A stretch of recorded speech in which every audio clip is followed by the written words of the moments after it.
Sekitar jam 4 pagi, tanggal 16 Juni 2014, sebuah panggilan masuk ke nomor darurat 911. Seorang wanita menelpon jika anak perempuannya sedang berada dalam bahaya.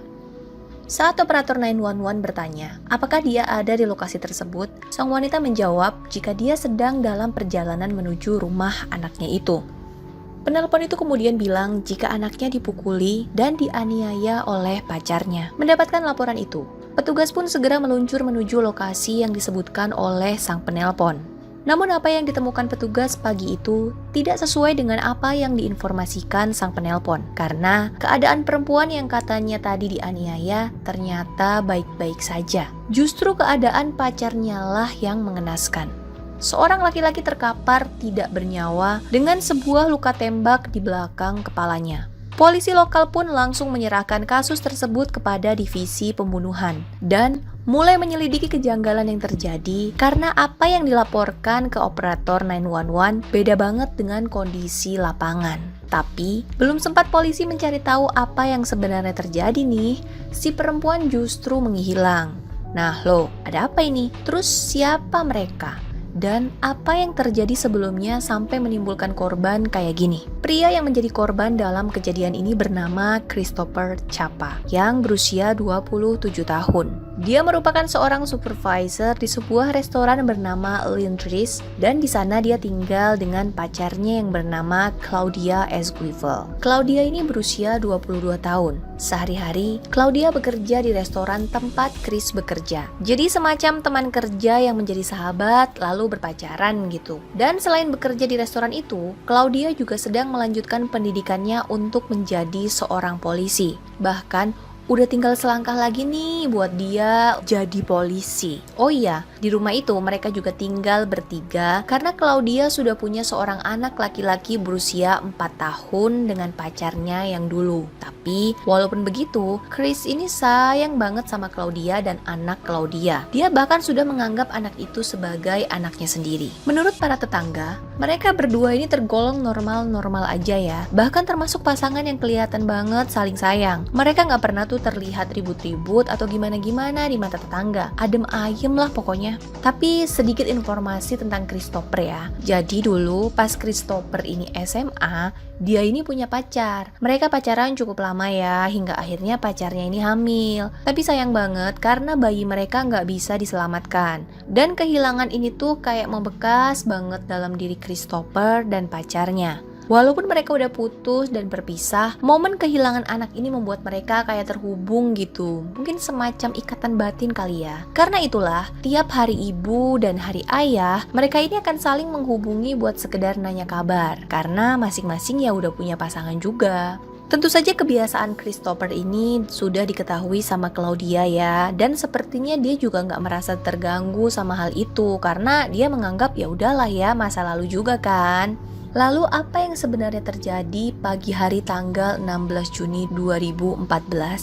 Karena waktu itu Claudia menghilang, polisi pun berusaha menghubungi ibu Claudia untuk menanyakan keberadaan anaknya serta mencari tahu awal mula sang ibu menghubungi 911. Mengingat saat itu informasi yang dia sampaikan ke operator 911 ternyata beda banget kan. Sang ibu bercerita kalau saat itu Claudia menelponnya dengan suara panik. Claudia berkata bahwa dia didorong dan dipukul oleh Chris dan karena nggak tahu mesti gimana, akhirnya dia menelpon ibunya. Ibunya yang ikutan panik kemudian menelpon 911 karena saat itu dia juga nggak tinggal serumah sama Claudia. Selain memberikan keterangan itu, ibu Claudia juga akhirnya memberitahu polisi di mana posisi Claudia. Sehingga tanpa buang waktu lagi, polisi pun segera menjemput Claudia untuk dimintai keterangan. Dalam wawancara yang dilakukan antara polisi dan Claudia, akhirnya dia memberikan kronologi selengkap kejadian yang terjadi malam itu. Sama seperti hari-hari biasanya, Christopher dan Claudia memulai hari itu dengan bekerja di Lindris. Dan kebetulan saat itu Chris dan Claudia berada di shift yang sama. Dan kebetulannya lagi nih, hari itu tanggal 16 Juni di Amerika diperingati sebagai Hari Ayah.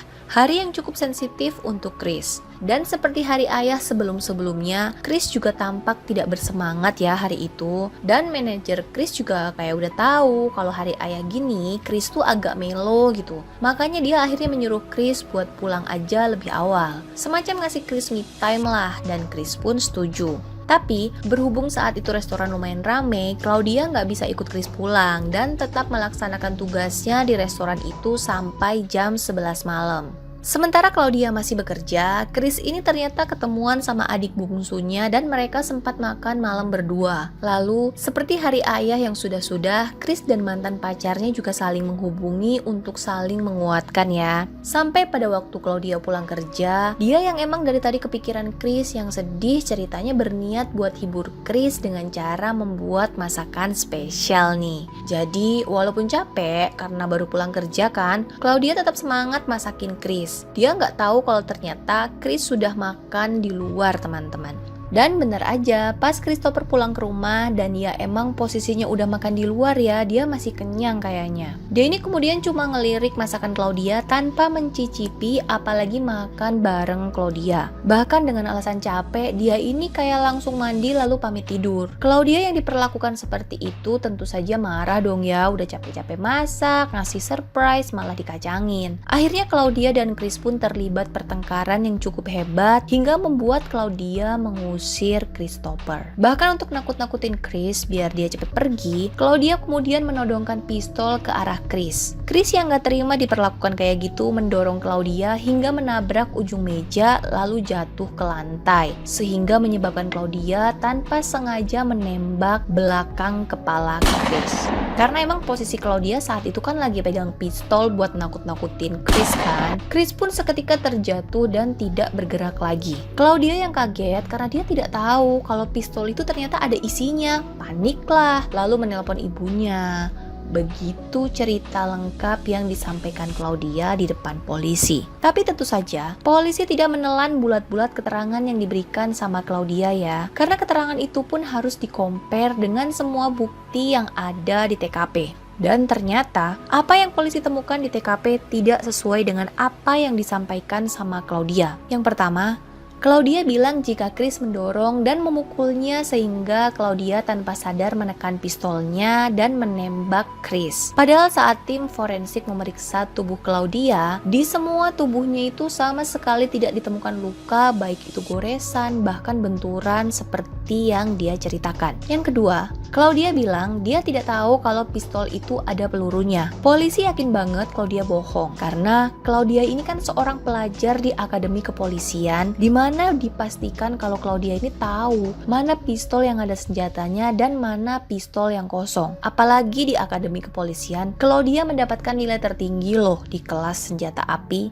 Ya kali, pistol kosong dan isi dia nggak tahu, ya kan? Dan yang ketiga adalah Claudia bilang dia mencoba mengusir Christopher karena merasa tidak terima dengan perilaku Christopher yang seolah-olah tidak peduli dengan kerja kerasnya membuat masakan untuk Christopher. Padahal dia udah capek-capek pulang kerja gitu. Kalau emang benar Claudia mengusirnya, pasti keadaannya buru-buru ya. Sedangkan polisi menemukan sebuah koper milik Christopher yang di dalamnya pun barang-barang yang mau dibawa rapi. Kayaknya nggak mungkin banget lah kalau dalam keadaan ditodong pistol si Chris ini bisa sempet-sempetnya nyusun barang di koper deh. Terus ya, saat ditemukan meninggal, Christopher ini udah pakai pakaian rapi, bukan baju rumahan posisi mau tidur. Kayak emang si Christopher ini udah siap banget mau pergi. Nah, kalau menurut analisis polisi, jika mengingat sejarah hidup Christopher yang memang selalu terlihat melo saat hari ayah, diduga saat itu memang dia lagi nggak baik-baik aja ya. Dan saat pulang ke rumah, mungkin emang cuma pengen istirahat aja. Tapi berhubung si Claudia ini ngajak berantem, ya udah, dia cepet-cepet mandi terus mengemas barangnya, dan Claudia yang melihat itu tentu saja marah dong. Makanya karena Claudia nggak mau Christopher ini pergi, dia nodongin pistol ke arah Chris. Dan karena Chris tetap mau pergi, ya udah Claudia nembak dia. Begitu kalau menurut analisis polisi. Mendengar pendapat polisi itu, Claudia benar-benar membantah dengan keras ya. Dia memberikan alibi jika dia tidak mungkin menembak Chris dengan sengaja karena dia sangat mencintai Christopher, dan tetap berpegang pada cerita awalnya kepada polisi kalau itu adalah kekerasan dalam rumah tangga yang berujung penembakan yang tidak disengaja. Tapi polisi tentu saja tidak kehilangan akal buat berusaha ngumpulin semua bukti ya.